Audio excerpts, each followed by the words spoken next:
Okay, apparently I somehow hit the stop button, so this will be part 2.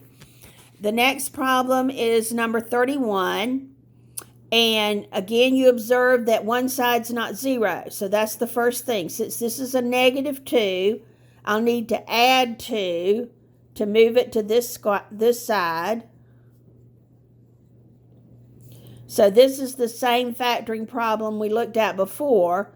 Multiply to get 2, add to get 3 is a plus 2 and a plus 1. Set each factor equal to 0. And solve each little part. In this case, subtract 2. And in this case, subtract 1. So my solution set is negative 2, negative 1. All right, so next we have number 37. And this time we observe that the leading coefficient is not a 1. So we will factor by grouping by multiplying 3 times negative 2 and put it at the top of our x and taking the positive 5 and copying it at the bottom.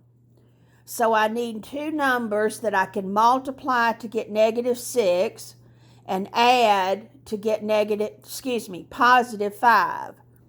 So that would be a positive 6 and a negative 1. If you multiply those, you get negative 6, and if you add them, you get positive 5. So back over here, I copy the first problem. I've copied the first term. Instead of the 5x, I replace it with plus 6x minus 1x, and then I copy the minus 2.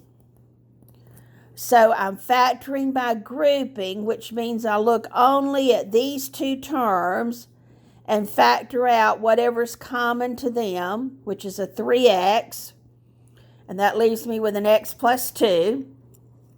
I come down here and copy x plus 2 so that it matches this one, and then ask myself, what must I multiply these by to get negative x minus 2? And it's a negative 1.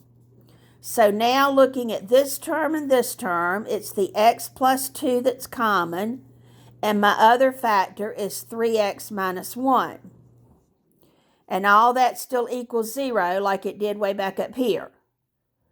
So now I set each factor equal to 0.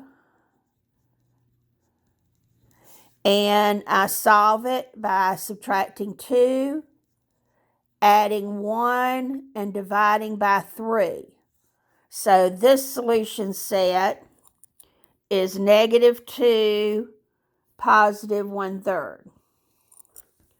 I apologize that the video looks sideways, but I can't figure out how to write and hold the phone at the same time. So y'all just do the best you can. Okay, next problem is number 39. Again, it's not in standard form, so I've got to add the 10p